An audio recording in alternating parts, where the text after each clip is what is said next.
નમસ્તે બાળકો, આજે હું તમને સરસ મજાની વાર્તા કહીશ. વાર્તાનું નામ છે ડોશી અને બકરી. એક સરસ મજાનું મોટું જંગલ હતું. જંગલમાં વાઘભાઈ, સિંહભાઈ, હરણભાઈ, હાથીભાઈ, વરુભાઈ બધા પ્રાણીઓ રહેતા હતા. જંગલની બાજુમાં એક ઝૂંપડીમાં એક ડોશીમા રહેતા હતા. ડોશીમાની ઝૂંપડીની પાછળ એક સરસ મજાનો વાડો હતો. આ વાડામાં ડોશીમાએ તો અલગ અલગ પ્રકારના બધા શાકભાજી ઉગાવ્યા હતા. દૂધી, તુરિયા, કારેલા, ટમેટી, રીંગણી બધા શાકભાજી ઉગાવ્યા હતા. એકવાર ડોશીમા દૂધી લેવા માટે વાડામાં ગયા તો ડોશીમા તો વાડાનો ઝાપો બંધ કરવાનું ભૂલી ગયા. તો ઘરે આવ્યા ને ભાઈ તો ડોશીમાને તો ખડખડ ખડખડ અવાજ આવવા માંડ્યો. એટલે ડોશીમા તો વાડામાં જોવાઈ ગયા. તો ડોશીમાના વાડામાં તો બકરીબેન ઘૂસી ગયા હતા. ડોશીમાએ તો બકરીબેનને કીધું, એ બકરીબેન મારા વાડામાંથી બહાર નીકળો. તો ભાઈ બકરીબેન તો ગુસ્સે થઈ ગયા અને બોલ્યા, જોયા છે મારા સોનાના શિંગડા, જોઈ છે મારી કાચની આંખો, આમ ખોસી દઈશ, આમ ખોસી દઈશ. ડોશીમા કે અરે આ બકરીબેનને મારે કેમ કાઢવા? ડોશીમા તો થોડીક વાર ત્યાં રાહ જોઈને ઊભા. તો હરણભાઈ નીકળ્યા. ડોશીમાએ તો હરણભાઈને કીધું, હરણભાઈ મારી મદદ કરો ને, મારા વાડામાં બકરીબેન ઘૂસી ગયા છે. તો હરણભાઈ કે ચાલો ડોશીમા હું તમારી મદદ કરું.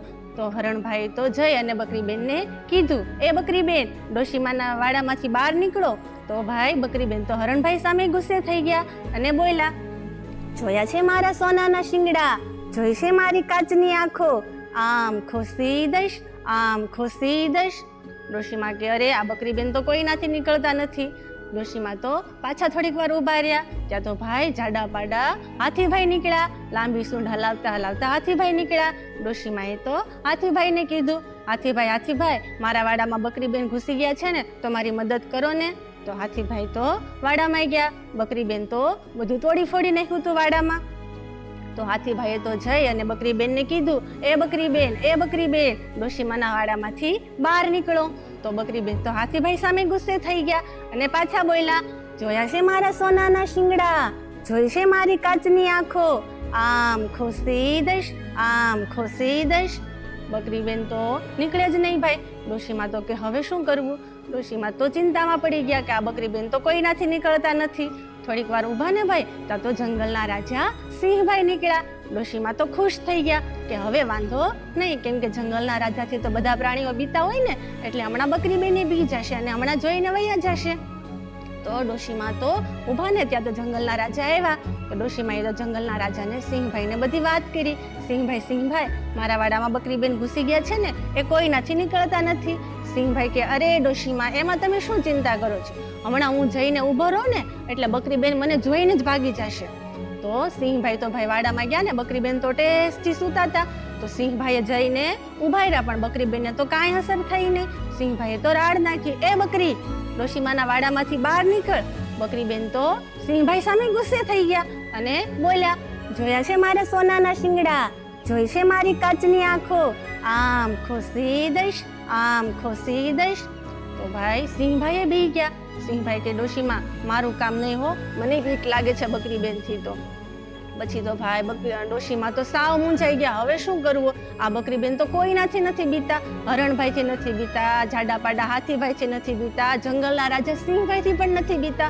હવે શું કરું? હવે આ બકરીબેનને કેમ મારે કાઢવા? બધું મારું બગાડી નાખ્યું છે, આખો વાડો બધો ખેદાન મેદાન કરી નાખ્યું છે.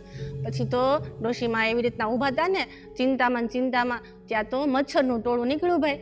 તો મચ્છરનું ટોળું ઊભું રહ્યું અને એણે ડોશીમાને પૂછ્યું, કેમ ડોશીમા તમે કઈ ચિંતામાં છો?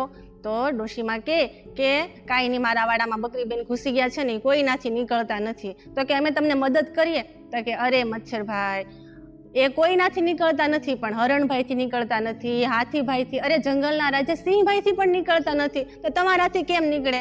તો કે પણ ડોશીમા અમને એકવાર ટ્રાય તો કરવા દો. તો કે ચાલો તમે ટ્રાય કરો. એટલે ભાઈ મચ્છરનું ટોળું તો ગયું ને. તો બકરીબેન તો ટેસ્ટથી સૂતા હતા ને, તો મચ્છરનું ટોળું તો જઈ અને એના કાનમાં ગણગણ મેળું કરવા અને ડંખ મેળું મારવા. હો ભાઈ એટલે બકરીબેનને તો ડંખ લાગવા મળ્યો. એટલે બકરીબેન તો ફટાફટ ભાઈ ઊભા થયા અને મેળા દોડવા. અને ડોશીમાએ તો મચ્છરભાઈનો આભાર માન્યો અને વાડાનો દરવાજો બંધ કરી દીધો અને ખાધું પીધું ને રાજ કર્યું.